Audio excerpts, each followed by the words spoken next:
आती, तो मैं यही कहता हूँ कि ये शक्ति हम में आती नहीं, ये दैविक शक्ति नहीं है, ये खून में है हमारे, क्योंकि हम उनके वंशज हैं जिन्होंने अपनी तलवारों पे बड़े बड़े सिकंदरों के तख्त बदले हैं। जब भी आप इतिहास पढ़ोगे तो हमारे राजाओं की तलवार इतनी भारी थी कि आप जो तुम्हारे क्षेत्र के जो टुटपड़िए नेता हैं वो तुमको जो धमकाने की बात करते हैं, अगर उनसे कह दो कि महाराजा सुहेलदेव पासी की तलवार उठा के देखो तो पैजामा खुल जाएगा उनका। हम वो लोग हैं जिनके खून में शुद्धता है। शुद्धता का मतलब मेरा ये है कि हम हैं असली वंशज इस देश के, हम हैं असली मूल निवासी इस देश के, वो नहीं जो आपको भ्रमित करते हैं। वो तो 15% बाहर से आए हुए लोग थे, हमने उनको किराए पर अपना देश दिया और उन्होंने हमारे देश पे शासन कर लिया। उनको क्या लगा कि कोई पीढ़ी ऐसी नहीं पैदा होगी जो अपने इतिहास को खंगालेगी, अपनी राजाओं की कहानियों को खंगालेगी। उन खंडरों में पढ़े लिखे लोग पहुंचेंगे और जब महाराजा सुहेलदेव पासी, महाराजा लाखन पासी और तमाम ऐसे राजा जिनके बारे में जब वो जानेंगे तो उनका खून खौलेगा। और दोस्तों जब खून खौलेगा तो फिर से 2024-2025 में एक नई क्रांति आएगी, फिर से तक बदला जाएगा। जो राजा ये समझते हैं, मैंने अभी आपसे कहा कि हमारे पूर्वजों ने तलवार की नोक पर बड़े बड़े सिकंदरों को इस देश से भगाया है, तो आप सोचो ये इस समय आपके देश में ईवीएम की समाज का प्रतिनिधित्व कर रहे हैं। मैं बड़ा फख्र महसूस करता हूं कि आज ये भीम आर्मी के नौजवान साथी जब कहीं पूरे देश में कहीं अत्याचार होता है तो बिना किसी सोचे समझे ये वहां उनकी मदद करने के लिए पहुंच जाते हैं। मैं जितने आपको उदाहरण गिनाऊं कम पड़ जाएंगे। कोई भी देश में ऐसी घटना नहीं है जब जब बहुजन समाज पे अत्याचार हुआ है तब तब भाई चंद्रशेखर आजाद जी और भाई विनयरतन सिंह जी और भीम आर्मी आजाद समाज पार्टी मैदान में खड़ी रही।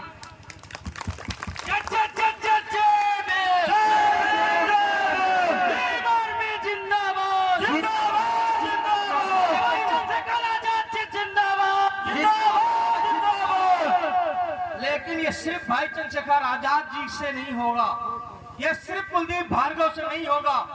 आप सबके अंदर में एक आजाद पैदा करना पड़ेगा, वो आजाद जो अपने को ये कह सके मैं किसी का गुलाम नहीं। आपको लगता होगा कि आप आजाद देश में हो, लेकिन नहीं। अभी देखो अयोध्या में इतना बड़ा प्रोग्राम हुआ, बड़े लोगों ने खुशी मनाई, मुझे भी खुशी हुई। मुझे किसी के राम से दिक्कत नहीं है, कोई दिक्कत नहीं है। आप राम राम चिल्लाओ, मैं तो काशी राम चिल्लाता हूं और मैं चिल्लाता रहूंगा। लेकिन मुझे दिक्कत इस बात से है कि राम आए अच्छा हुआ, लेकिन राम के आने से कितनी झुग्गी और झोपड़ियां वहां पर बर्बाद कर दी गई, कितने दलितों के घर उजाड़ दिए गए, कितने मुसलमानों को बेघर कर दिया गया। किसी चैनल ने आपको नहीं दिखाया।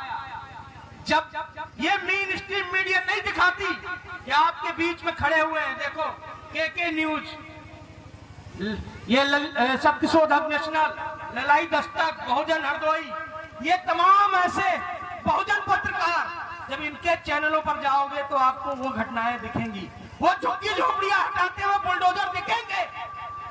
तुमको राम आने में खुशी है, खुश रहो, लेकिन मुझे दुख इस बात का है कि मेरे समाज की झुग्गी झोपड़ियां तोड़ी गई।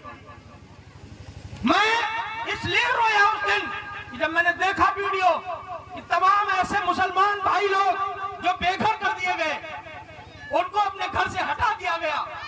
और ये पहली बार नहीं हुआ, अभी एक कार्यक्रम और हुआ था दिल्ली में, G20। और लोग जानते होंगे जो पढ़े लिखे, जब G20 हुआ तो विदेश के सारे प्रतिनिधि यहाँ आपके देश में आए थे। तो उस समय क्या किया गया कि रोड के किनारे जो झुग्गी झोपड़ियों में रहने वाले बहुजन समाज, दलित समाज के लोग थे, उनको ढक दिया गया, उनके आगे पर्दा लगा दिया गया, उनको 5 दिन तक बाहर नहीं निकलने दिया गया। क्यों? क्योंकि विदेशी मेहमान आपकी देश की गरीबी देख लेते, लेकिन इस गरीबी पर पर्दा डाल दोगे आप तो आपको लगता है कि गरीबी छुप जाएगी। नहीं छुपेगी। बहुत लोग कहते हैं भाजपा के लोग कि मोदी जी बड़े अच्छे हैं, उन्होंने 5 किलो राशन का इंतजाम कर दिया, और वो बड़े बड़े बैनर भी लगाते हैं कि उत्तर प्रदेश में 2 करोड़ लोगों को निःशुल्क राशन बांटा जा रहा है।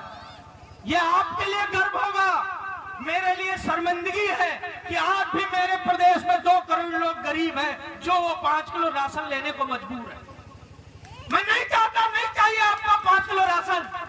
हमारे खेत क्या कम है, हमारे हाथ क्या कट गए हैं, हम फिर से जागेंगे, फिर से अपने खेतों में अनाज पैदा करेंगे। ले जाओ अपना ये अनाज वापस, तुम्हारी भीख नहीं चाहिए, क्योंकि तुम आज भीख दोगे तो ये भीख से तुम हमें अपंग बना रहे हो। जब ये हमसे पुरानी पीढ़ी, जिनको हम आज बाबा कह रहे हैं, जो पिताजी लोग हैं, इनसे आप पूछो, इनके हाथ इतने मजबूत हैं कि 1 बीघा खेत एक कुदाल से आज भी गोड़ सकते हैं। लेकिन मेरे नौजवान लोगों को आज कायर बना दिया गया। उनसे अगर एक कोनिया कह दोगे गोड़ने के लिए तो नहीं गोड़ पाएंगे, क्योंकि उनको फ्री का अनाज देने का लालच दे दिया गया। और मैं आपसे कहता हूं कि अगर कोई मुझसे ये कहे कि जब तुम मरोगे तो उससे पहले अपने इस देश के लिए, अपने समाज के लिए क्या लिख के जाना चाहते हो, तो मैं कोई किताब लिख के नहीं जाना चाहता, मैं सिर्फ एक लाइन लिख के जाना चाहता हूं कि हे मेरे बहुजन समाज के लोगों, ये याद रखना कि आपको भोजन कभी मुफ्त में नहीं मिलेगा।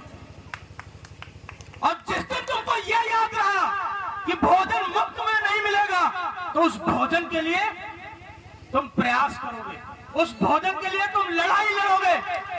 और जब लड़ाई लड़ोगे तो तुम्हारी आने वाली पीढ़ियां किसी के किसी के आगे हाथ नहीं फैलाएंगी। तुम्हारी घर की बेटियां, तुम्हारी घर की बहनें किसी गोटेदार के घर के बाहर में 5 किलो अनाज लेने के लिए लाइन नहीं लगाएंगी। मैं सिर्फ आपको ये लिख के देना चाहता हूं, ये सब